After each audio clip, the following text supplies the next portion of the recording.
FORA.tv. The world is thinking.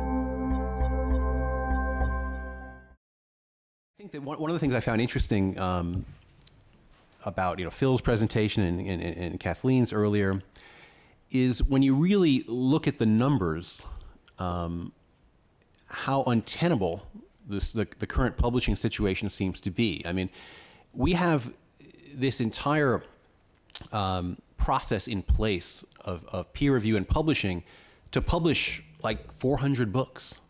I mean, the restaurant I had lunch in had more than 400 people in it. I mean, it seems to me amazing that there's so much capital, both intellectual and monetary, is being spent to produce monographs, for example, that no one is going to read. I mean, really, it's such a tiny number of people.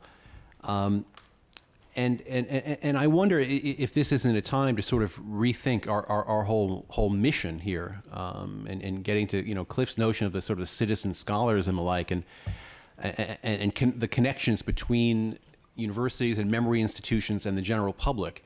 I was a few minutes ago, I opened up my laptop and I got a little, I get a little Google alert whenever various things occur, and I saw a little article about the fact that that Ray Siemens, who's a very well-known humanities, digital humanities guy up at the University of Victoria. Anyway, Ray has just published some new article. I think it's called Shakespeare and the Digital Humanities or something. And I said, oh, that sounds really interesting. And I click on it.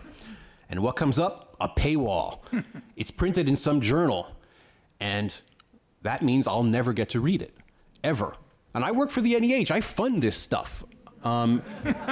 Scholars all the time say to me, hey, Brett, you read that article I published? I go, did you publish it open access? No, I never read it. I can't afford journal subscriptions, And I work for an organization that's at least tangentially related to academia. So forget about the general public. They sure as hell, they're not reading this stuff. If the point of publishing academic materials is to, increase the general intellectual environment of the world and to get your message out and increase your own personal impact, then publishing in such incredibly small audiences just doesn't seem to make logical sense. Now, I'm not suggesting that this is an easy issue to solve and we can make everything open access tomorrow and it'll all pay for itself, but I think we need to look very carefully at this so that we don't become sort of turn ourselves obsolete.